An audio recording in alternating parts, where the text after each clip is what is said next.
A viewer wants to know how to deal with a friend who's really only there for the good times.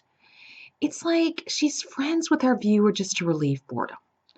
And our viewer was going through a tough time recently, and her friend was like nowhere to be found.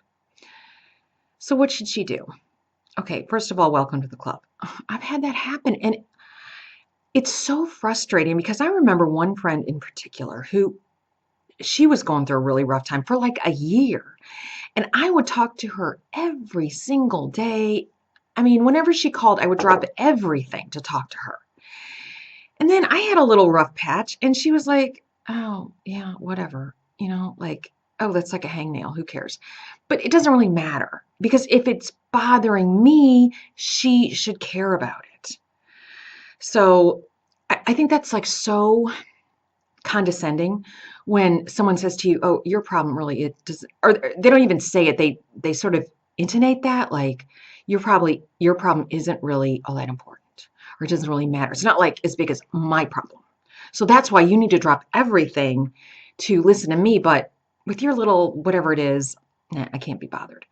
See, but if it's upsetting you, it should upset your friend. She should be there for you. So I totally get it. And I ended up almost dropping the friend. I mean, I see her every once in a while, but it's not like it was.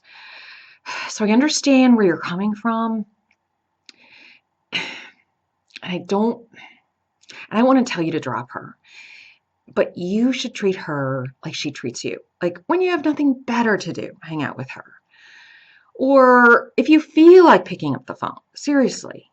Or maybe she's part of your social circle, so you're going to see her no matter what. And then, yeah, be nice, polite, say, hi, how are you doing? Be friendly, but don't share your deepest, darkest secrets. Don't confide in her. Don't expect anything out of her. Of course not, because you're not going to get anything. And yeah, that's the best way to put it. Put her on the back burner. Because the next time anything goes on and you need to talk to somebody, you're just going to be disappointed. And it's kind of heartbreaking. It really is because you're like, oh my gosh, this is my good friend. I really counted on her. And then here you are, you have like even a mini crisis, and she's like, oh yeah, I can't really be bothered with that. So I really, really understand where you're coming from.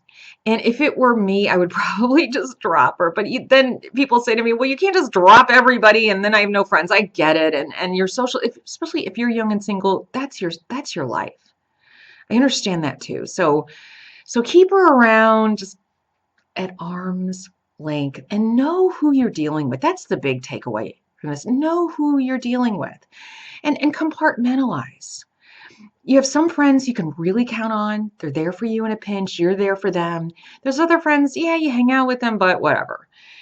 So, and then there's the other just acquaintances where you say hi and bye and nothing more at all. See, categorize your friends. That's a better word. Categorize your friends so that you know who you can count on for what, and then you won't be disappointed.